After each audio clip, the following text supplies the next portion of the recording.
ngopo ana tresno yen kudu pisah neng ngopo kowe seneng yen gawe susah lungamu gawe kelon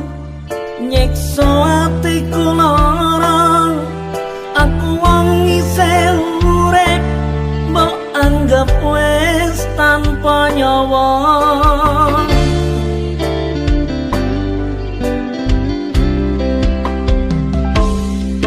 neng opo kowe janji yen mau ngapusi